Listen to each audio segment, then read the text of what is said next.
year kasi napabilang na din ako. Pero I think, from what I can remember, top 16 yata. Doon pa lang super happy ko na. Mapabilang lang doon kahit nasa 50 or what. Like, syempre, it's such an honor talaga na mapili yung face ko, ganyan.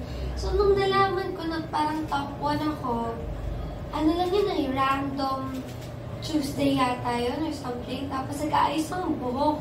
Salam ko lang, top 1 ako. Tapos nilina ko agad yung sarili ko sa mirror. Tapos, top 1 ka? Kasi talagang tawan-tawa lang ako. Tapos ang una kong, ang tinanong ko talaga yung mommy ko. Sabi ko, Ma, anong feeling? Ikaw ang naglabas sa mundo ng top 1. Ganyan. Siyempre masaya kaming lahat. Pero, thankful lang ako. Pero hindi ko siya syempre pinapapasok sa ulo ko na top 1 ako. Syempre, ang saya niya pagbiruan, lalo na with my friends. Kasi, the day na nalaman ko, parang pupunta ako sa mga friends ko. So, syempre, puro asaran lang. No, parang, parang di naman.